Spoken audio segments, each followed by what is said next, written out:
sense to dream deferred. Well, does it dry up like a raisin in the sun? Or fester like a sore? Oh, Mr. Peel. Yeah. I hear you're a filmmaker. Mm-hmm.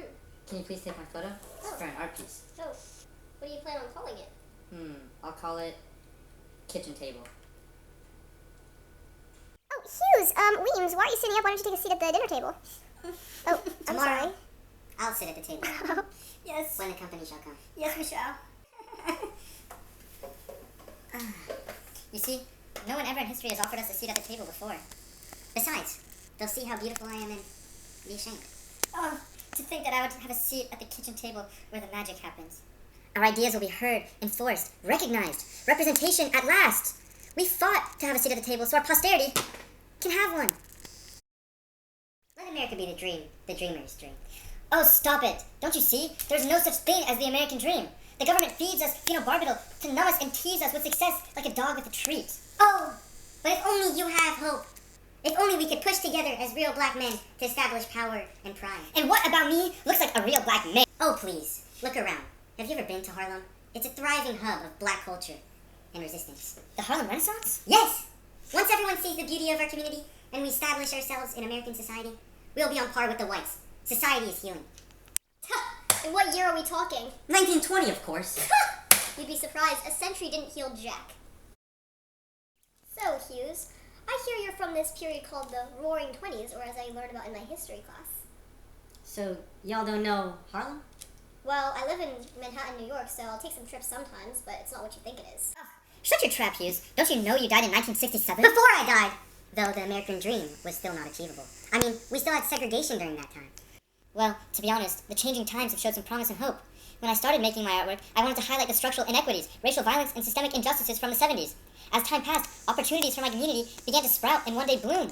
Never in my life would I have imagined that diversity, equity, and inclusion would become core values taught in schools, and children growing up would learn them, especially compared to the way I grew up.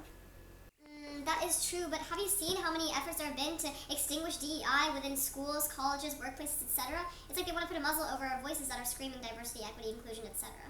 It's not perfect, but if you think in the broader scale of things, it is improvement. Hughes, based on what you've heard about the modern day, what do you think about our modern world? See, I think that the American dream is somewhat achievable now. Black and white people can sit at the same table and eat the same food peacefully. Now many people are thriving and putting away all the sacrifices that we have to go through. Back in my day, the American dream would never have been achievable. We would work all day and put our sweat and tears into making sure that there was food on the table. The American dream is very unlikely. For many, I am proof. However, it is definitely possible. Do not get me wrong. I agree. I grew up in the same time, in a fractured family, as a young black woman. During my life, I witnessed two undeniable parts of my identity valiantly fighting for their rights, whether it be for the civil rights movement or through the women's liberation movement. We had to fight just to get a fair shot at the American dream. So how can we expect it to be achievable for all Americans when, as a black woman, I'm denied the rights to achieve my American dream?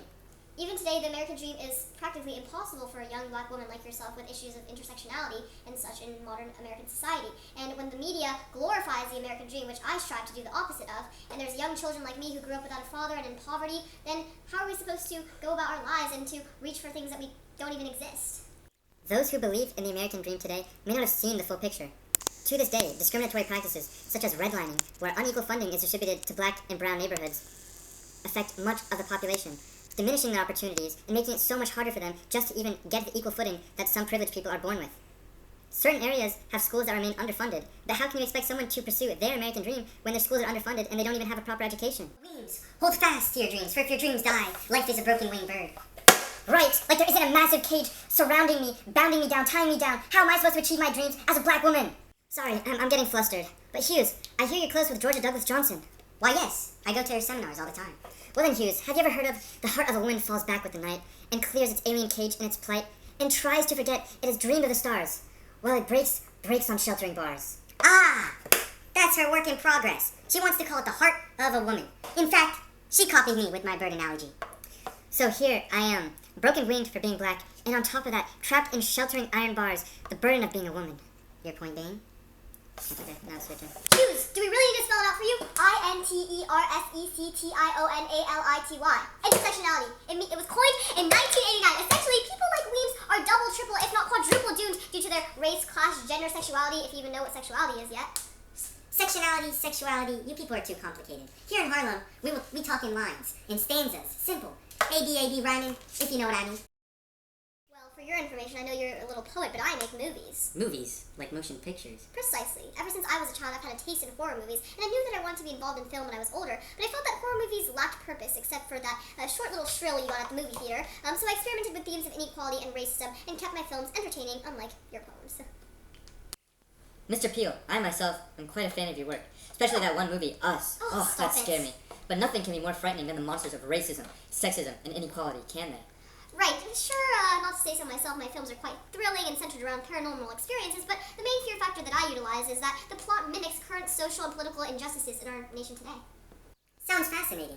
While I cannot relate to these silly horror movies and motion picture films, people during my time would advocate mainly for equal rights. However, today we see more protesting, education, and even new literature that hopes to advocate for the American dream. Well, I personally prefer a different kind of art from poems and movies. Ever since I was a little kid, photography mesmerized me, and I was sick and tired of seeing all these different false narratives and misinterpretations of my people. So I decided I needed to share my art, my photography with the world. Back in 1985, 86, 87, young women really had no sense of how to image themselves, and black women had not been imaged in a way that I could appreciate or admire. So, we were in this quandary, a place. I started working on this kitchen table series using that space. I think in a way that any number of women could have importantly used interior spaces, the home space, the domestic space in order to craft their image making. Hughes, I think you will like this one. A dinner table. Yes, a mother sits and applies her makeup with a daughter who greatly admires what she's doing. But what does it mean? What does it have to do with the American dream? Well, like your poems, knowledge, and most importantly, hope is passed down to the next generation. The mother of the little girl fought for her rights as a black woman when society oppressed her. She fought for her daughter to give the privilege of a childhood that she could never have, that I could never have. I see. Her mother fought so that they could both get a seat on the table. Precisely. Hughes, you said that you've never seen my movies, which I feel bad for you haven't been enlightened yet, but I'd like to show you something. Humans that built this place. I believe they figured out how to make a copy of the body, but not the soul. The soul remains one, shared by two. They created a tethered so they could use them to control the ones above, like puppets. But they failed, and they abandoned the tethered for generations. This is from my movie Us. The tethered, or the ones living underground, are clones of those living above in the regular society. They represent the marginalized communities like the black, indigenous, people of color, the oppressed, and in this scene, the tethered are taking over the normal world with their organized revolt that they've been planning for years. I don't like that movie though. It scared me so bad. I jumped in my seat. Don't you see? That is the point, to show the horrors and evils of society, especially towards our people. We mustn't forget our history.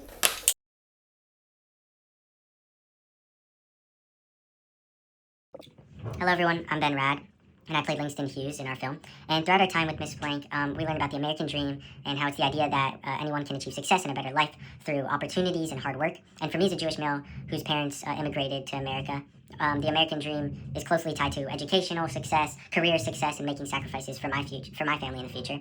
And I think the American dream is still achievable today. However, it's a lot more difficult because of rising costs and economic inequalities and increased competition.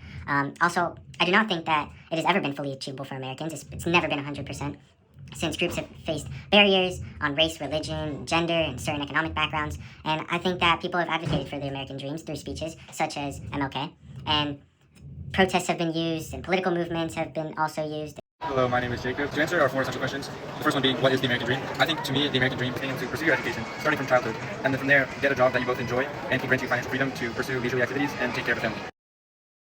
Second and third question go hand in hand. I would say it can be achievable, but it depends on your starting circumstances. Some people are born into wealthy, loving families, which greatly benefit their American dream, but there are others who are born in poverty, with severe disability, or with an abusive family, and their American dream is almost impossible to achieve, unless you're very, very lucky. That being said, I do think that the American dream is the most achievable today because of, one, how easy it is to access all these resources. Like, if you can't go to school, still learn on your own through technology and other online resources. In addition to that, there's a lot less discrimination based on gender, race, sexuality, etc. To answer the fourth question about different mediums being used to advocate for the American dream, there are a lot of mediums that we've already talked about, such as photography, motion picture, posters, etc. Nowadays, though, there's been a shift to more online platforms like social media, where people can advocate for the American dream through reposts of other large organizations, or through posting their own videos where they advocate for issues they care about in achieving the American dream. Hi everyone, Natalie here. I play Jordan Peele in our film. I would say that the American dream is defined by the illusion or the conception that anyone is able to achieve what they set their mind to if they live in America or the land of the free. And I think that the American dream is not attainable and has never really been attainable for anyone due to issues of intersectionality where there are overlapping barriers that prevent us from achieving our goals. For example, we learned about the literacy crisis, which is basically a setback for those in marginalized communities that they cannot control. And I think it's very important that we utilize outlets such as social media to advocate for things that actually matter and not these illusions proposed by the government. Thank you, bye.